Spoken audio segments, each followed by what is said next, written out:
Most of us have a cell phone, and more of us are switching to smartphones. I'm Mandy Walker, and I'm here with Mike Geekus, who covers phones for Consumer Reports. Hi, Mike. Hey, Mandy. How are you? Good, thanks. Well, I have just one of those regular old cell phones, and if I want to switch to a smartphone, I'm not sure what the difference is. How do they differ? Okay, smartphones are actually mini computers, so there are a lot of cool things you can do with them. You can send and receive email, you can browse the web, you can download applications for fun, for work. You can even do your banking on them. So when I get into the store, who are the big players, and how do they differ? Really, the three big players are Apple, BlackBerry, and Android. The iPhone has a great display, it's got great multimedia controls, plus it's married to iTunes and the App Store, which provides like millions of applications and songs and videos for you to enjoy.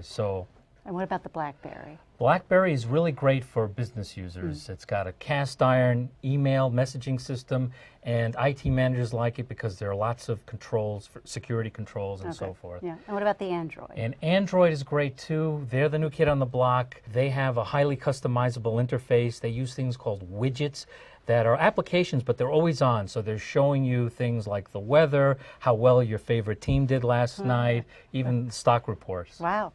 Now, I noticed the screen sizes are all different. Did we find in our test that made a difference? Screen sizes vary. They can be as small as, from about 3 inches to up to 4.3 inches. We look at how well they display type, how well you can see them in sunlight, and how well they perform as multimedia devices.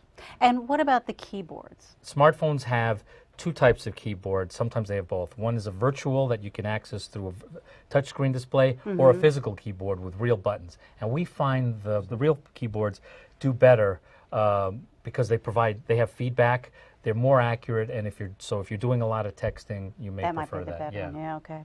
And what if I know, sounds silly, but what if I want to make a call? How's the voice quality? Actually, we do test voice quality. We have some pretty sophisticated equipment, including something called a head and torso simulator. And so we do test for that. Unfortunately, smartphones don't do very well in that area. On average, their voice quality is only fair. And what about, most of them have cameras, right? What about That's the correct. picture quality? Do we look at that? Yes, we do test for picture quality. They are getting better, and some of them are quite good, to the point where you can generate very good quality 8x10 prints. Huh. And what about video? Can some of them act as video cameras? Yes, and even there, video is getting better. We test for that, and a lot of them are so-called HD video cameras. That's getting better as well, and in some cases, you can share your pictures with an HD television set. Oh, cool. Thanks, Mike.